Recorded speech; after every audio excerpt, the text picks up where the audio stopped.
अस्सलाम वालेकुम जमात जी अभी मौजूद हूँ मैं। जावेद भाई अस्सलाम वालेकुम, क्या हाल है, खैरियत से हैं? जावेद भाई ज़िंदगी मुस्लिम के ऊपर मैं देख रहा हूँ माशाल्लाह आपका ये फ्राइज़ का स्टॉल है, तो क्या रिस्पांस आ रहा है?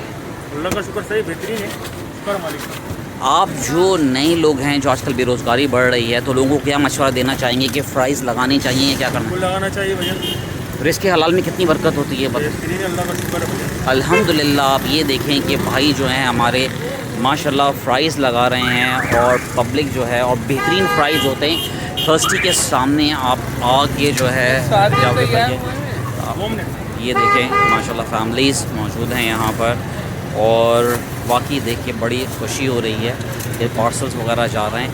और कितने बजे जावेद भाई लगाते हैं आप यहाँ पे? मैं 4 बजे लगाता हूँ, 4 बजे से कितने बजे तक होते हैं? 4 से रात 3 तक। रात 3 तक, और पब्लिक होती है 3 तक।